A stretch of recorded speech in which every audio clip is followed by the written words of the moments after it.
Bila ku buka mataku dan lihat wajahmu, ku terkagum.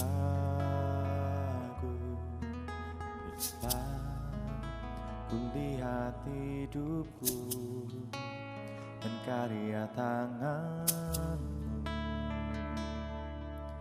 ku tersanjung karena semua yang baik dalam hidupku itulah karyamu. Kau beri kesempatan yang baru dan ku ingin mengenalmu Tuhan lebih dalam dari semua yang ku kenal. Tiada kasih yang melebihimu, ku ada untuk menjadi penyembahmu.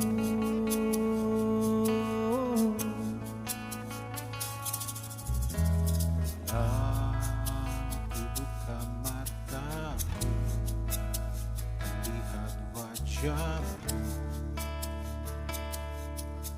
ku terkagum bila ku lihat hidupku dan karya tanganku, ku tersanjung karena semua yang baik dalam hidupku itulah karyamu. Kau beri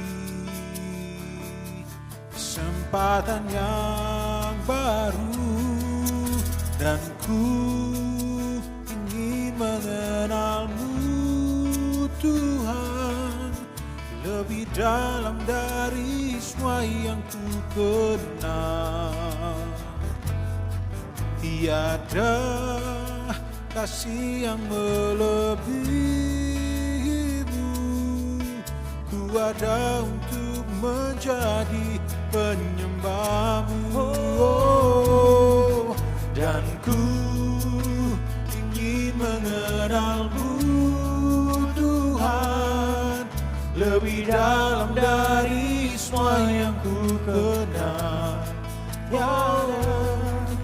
Tiada kasih yang melebihimu, ku ada untuk menjadi penyembahmu. Dan ku ingin mengenalmu Tuhan lebih dalam dari semua yang ku kenal. Tiada kasih yang melebihimu, ku ada untuk menjadi penyembahmu. Ku ada untuk menjadi, ku ada untuk menjadi, ku ada untuk menjadi penyembahmu.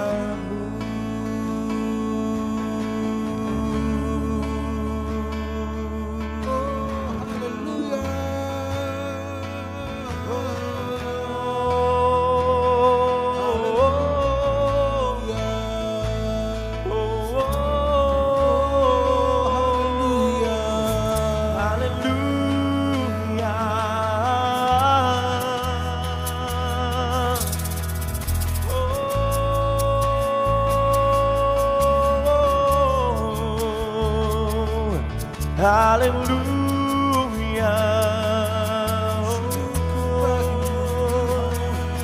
Terima kasih Tuhan, terima kasih Tuhan,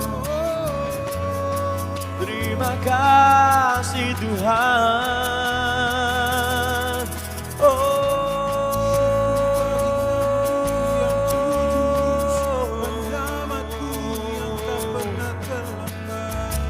terima kasih Yesusku. Haleluya, kami mengasihimu. Haleluya, haleluya.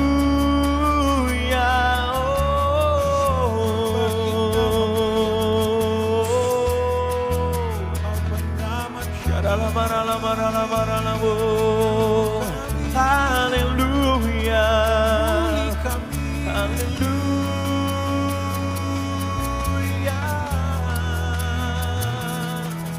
haleluya, haleluya, haleluya.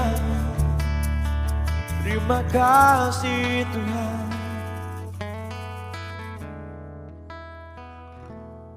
Mengasihimu selalu dengan segenap hatiku, menyintai seluruh perbuatanmu, mengabdikan hidupku sesuai rencanamu.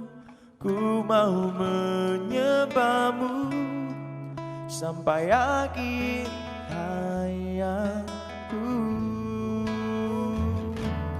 Mengasihimu selalu dengan segenap hatiku, mencintai seluruh perbuatanmu,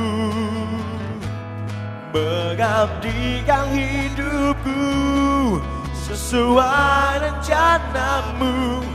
Ku mau menyembahmu sampai akhir hayatku.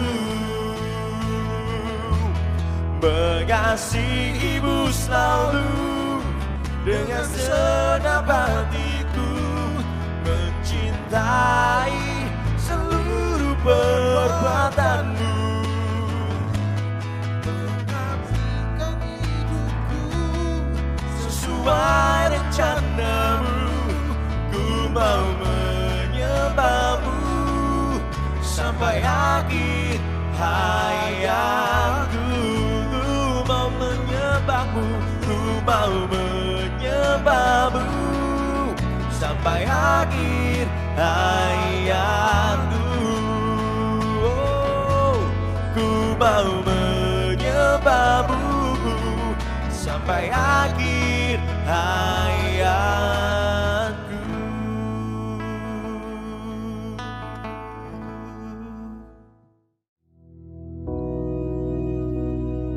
Bapa kami yang di surga, dikuduskanlah namamu, datanglah kerajaanmu, jadilah kehendak-Mu di bumi seperti di surga. Berikanlah kami pada hari ini makanan kami yang secukupnya, dan ampunilah kami akan kesalahan kami, seperti kami juga mengampuni orang yang bersalah kepada kami. Dan janganlah membawa kami ke dalam pencobaan, tetapi lepaskanlah kami daripada yang jahat. Karena Engkaulah yang empunya kerajaan dan kuasa dan kemuliaan sampai selama-lamanya. Amin.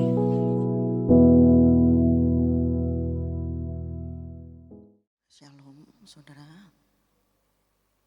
Mari kita akan buka bersama di dalam Yohanes pasal 14 ayat 1. Injil Yohanes pasal 14 ayat 1. Demikian firman Tuhan berkata, janganlah gelisah hatimu, percayalah kepada Allah, percayalah juga kepadaku. Saya ulangi, janganlah gelisah hatimu, percayalah kepada Allah, percayalah juga kepadaku.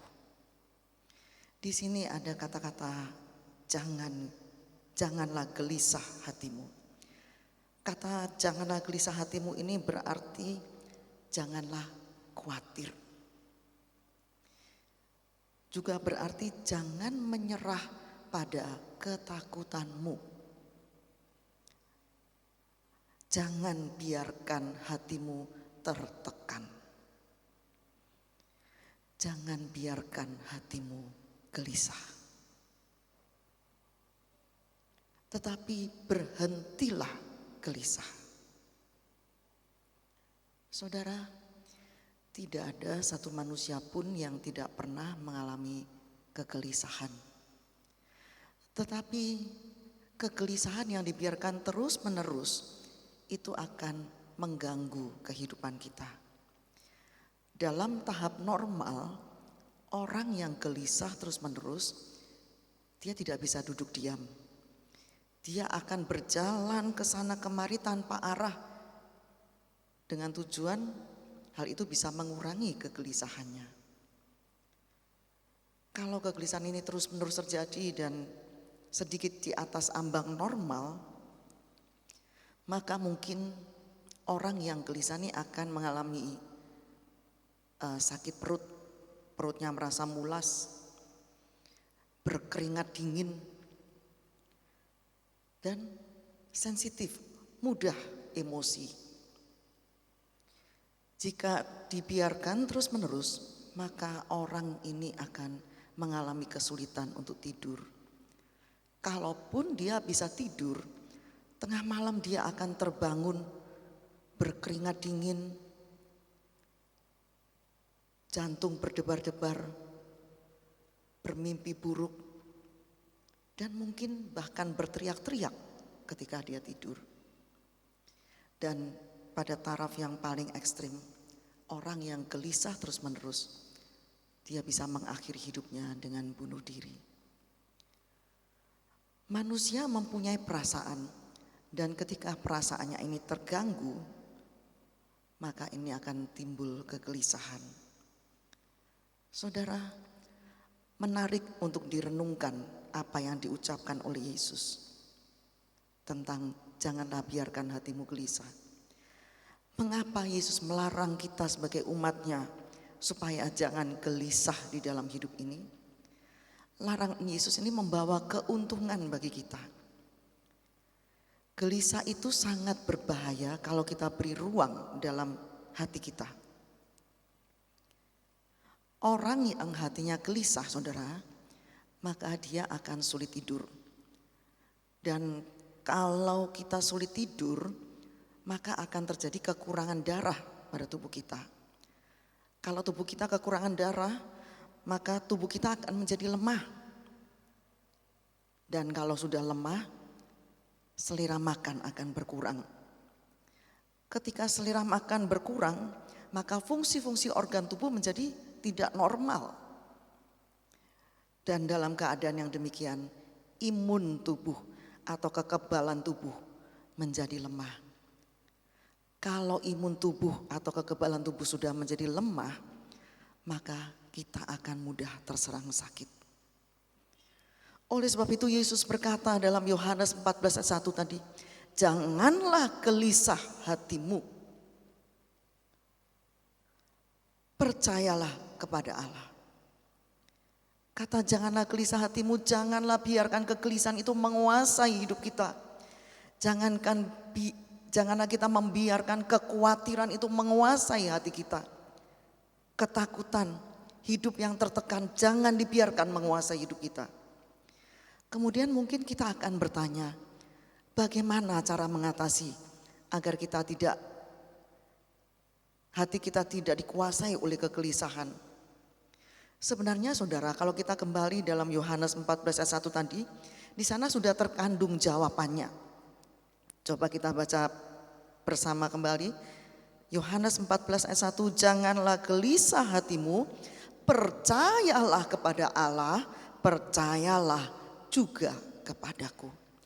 Jadi untuk mengatasi kegelisahan dalam hidup kita, supaya kita tidak menjadi gelisah kembali, Tuhan sudah memberikan jalan keluarnya, itu percayalah kepada Allah.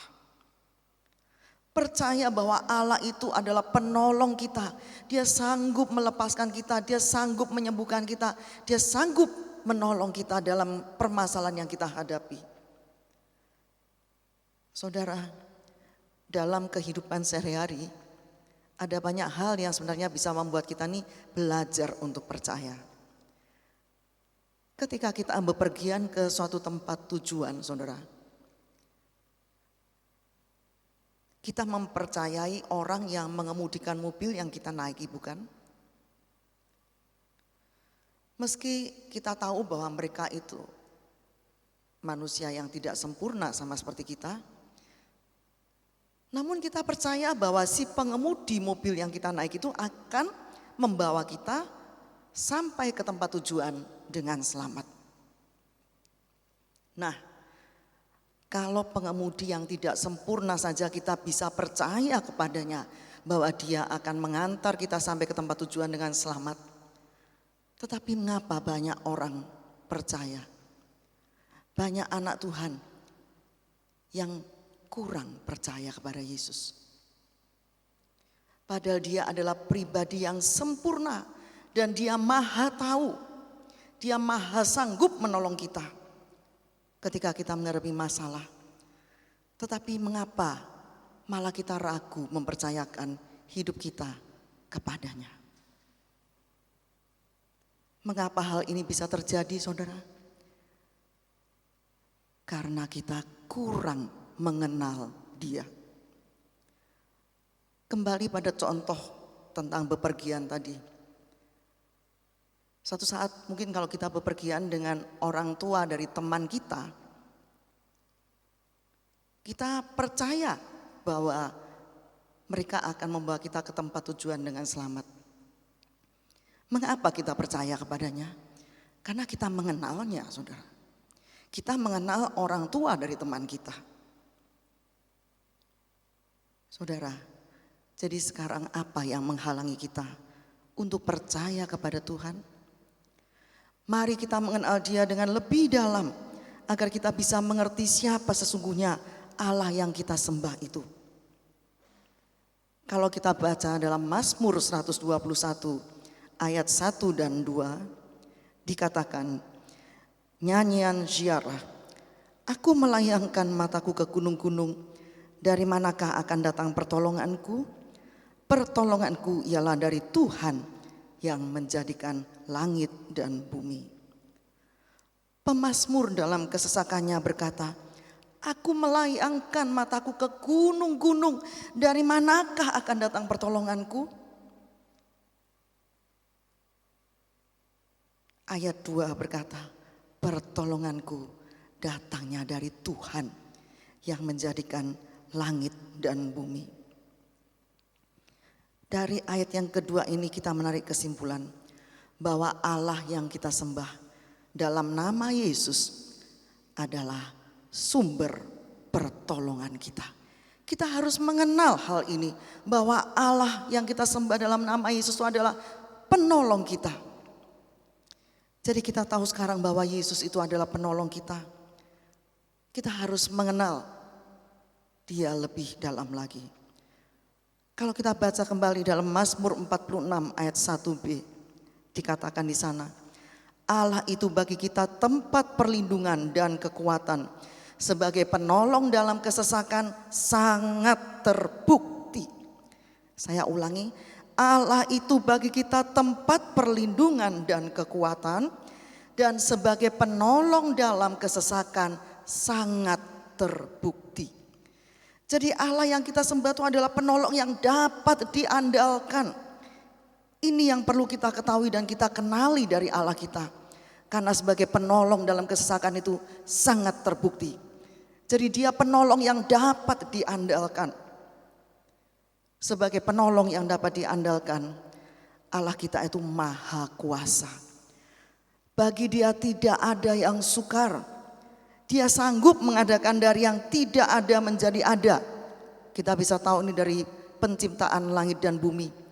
Dari tidak ada, Allah cuma berfirman, jadilah terang, maka terang itu jadi. Allah yang kita sembah juga sanggup mengubah dari keadaan yang tidak baik menjadi baik. Dia sanggup menyembuhkan segala macam sakit penyakit. Dia sanggup membuka jalan di tengah-tengah tiada jalan. Itulah Allah yang kita sembah dalam nama Yesus. Marilah kita mengenal Dia lebih dalam lagi, sehingga kegelisahan itu tidak menguasai hidup kita, tapi kita boleh percaya kepadanya dengan sungguh-sungguh. Mazmur 42 ayat 5. Mazmur 42 ayat 5 berkata, "Mengapa engkau tertekan, hai jiwaku, dan gelisah di dalam diriku?" Mengapa engkau tertekan, hai jiwaku, dan gelisah terus di dalam diriku? Berharaplah kepada Allah, sebab aku akan bersyukur lagi kepadanya, penolongku dan Allahku. Mengapa engkau tertekan, hai jiwaku, dan gelisah di dalam diriku? Ada 3 hal yang disampaikan oleh pemazmur untuk mengatasi kegelisahan. Pertama, berharap kepada Allah. Mengapa kita berharap kepada Allah? Karena Dia adalah penolong yang dapat diandalkan. Karena Allah kita adalah penolong yang sangat terbukti dalam kesesakan kita. Dan ketika kita berharap kepadanya, pengharapan kita di dalamnya itu tidak mengecewakan. Oleh sebab itu, jangan biarkan hati kita tertekan, jiwa kita tertekan. Jangan biarkan kegelisahan itu menguasai hidup kita. Jangan biarkan ketakutan, kekhawatiran itu menguasai hidup kita. Tapi berharaplah kepada Allah. Karena pengharapan di dalam Dia itu tidak mengecewakan. Kalau kita berharap pada manusia, mungkin masih bisa mengecewakan. Tetapi kalau kita berharap pada Allah, pengharapan kita di dalam Dia itu tidak pernah mengecewakan. Yang kedua, bersyukur kepadanya. Supaya kita tidak menjadi gelisah, belajarlah untuk bersyukur kepada Tuhan. Kita bersyukur kepadanya sebab kasih setianya tak berkesudahan. Kita bersyukur kepadanya sebab Allah yang kita sembah dalam nama Yesus adalah Allah yang baik dan kebaikannya itu melimpah atas hidup kita. Kita bersyukur kepadanya karena Dia selalu menyertai hidup kita. Dia enggak pernah meninggalkan kita. Dan yang ketiga, sadarilah bahwa Dia adalah penolongku dan Allahku.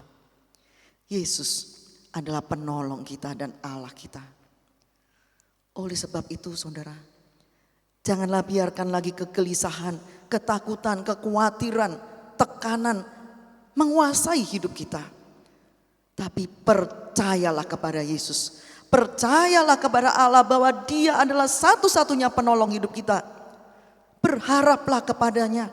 Karena pengharapan di dalam Dia tidak mengecewakan. Bersyukurlah kepadanya karena Dia baik. Dan kebaikannya itu sampai selama-lamanya.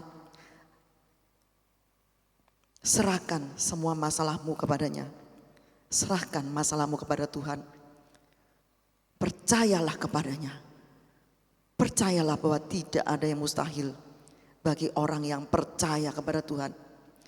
Karena Allah kita itu Allah yang baginya tidak ada yang mustahil. Ketika kita menyerahkan masalah kita kepadanya dan percaya kepadanya, maka Dia sanggup menolong kita dan memberikan kemenangan kepada kita. Amin. Tuhan, kami bersyukur kepadamu. Karena kami mempunyai Allah yang sanggup menolong kami. Seringkali hidup kami ini dikuasai oleh kegelisahan Tuhan. Kekhawatiran, ketakutan. Tapi firman-Mu saat ini mengingatkan kami. Supaya kami tidak membiarkan kegelisahan itu menguasai hidup kami. Tapi kami harus percaya kepadamu bahwa Engkau sanggup menolong kami. Engkau sanggup menyembuhkan kami. Engkau sanggup membuka jalan di tengah-tengah tidak ada jalan Tuhan. Terima kasih Tuhan. Kami bersyukur memiliki Engkau Tuhan. Kami bersyukur karena tak berkesudahan kasih setiamu selalu baru tiap pagi. Besar setiamu dalam hidup kami. Kami bersyukur kepadamu. Dan kami akan selalu berharap kepadamu Tuhan. Karena pengharapan di dalam Engkau itu tidak mengecewakan. Terima kasih Tuhan, terima kasih. Ketika kami boleh selalu hidup percaya kepadamu. Maka kami akan melihat perkara-perkara besar. Mujizat-mujizat akan terjadi dalam hidup kami. Terima kasih Tuhan. Biar berkat dari Bapa, kasih Yesus Kristus dan persekutuan Roh Kudus menyertai saudara semua sampai Maranatha Yesus datang kembali. Dalam nama Yesus Kristus. Amin. Tuhan memberkati.